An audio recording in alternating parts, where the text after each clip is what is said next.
चओ मिठा नओं साल मुबारक।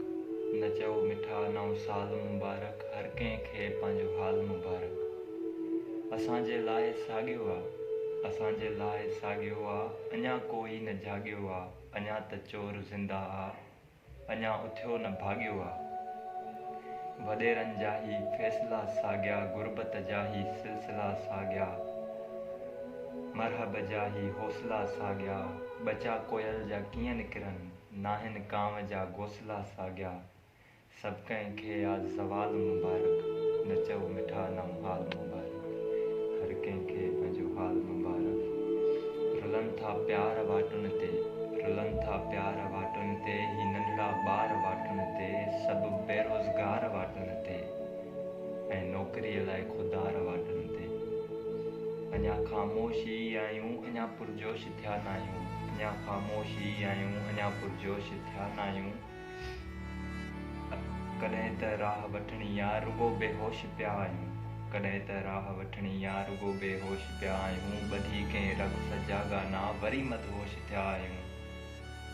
बंदि ज़हननि खे साॻियो ई सवाल मुबारक। न चओ मिठा नओं हाल मुबारक।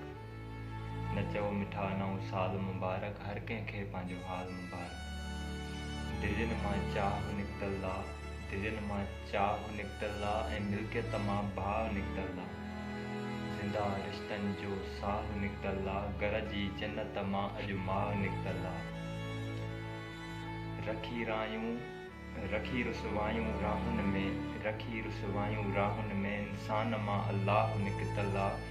कुशूं छा जो पुछूं कंहिं लाइ, कुशूं छा जो पुछूं कंहिं लाइ। असां मुअल आहियूं, असांजो लाह निकितल आहे।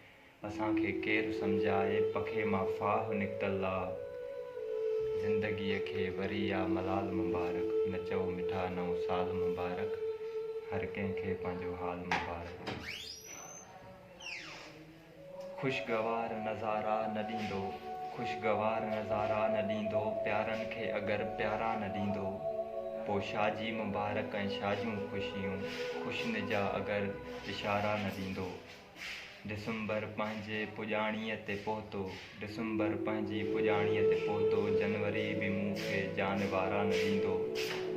वरी बि कयूं था दुआ पिया सभिनि लाइ, वरी बि कयूं था पिया दुआ सभिनि लाइ, वरी बि कयूं था दुआ पिया सभिनि लाइ। ॾुखिया ॾींहं कंहिंखे खुदारा न ॾींदो, ऐं मटबी ही मौसम, नज़ारा बि मटबा, बहारूं बि ईंदियूं, रुॻी सियारा न ॾींदो।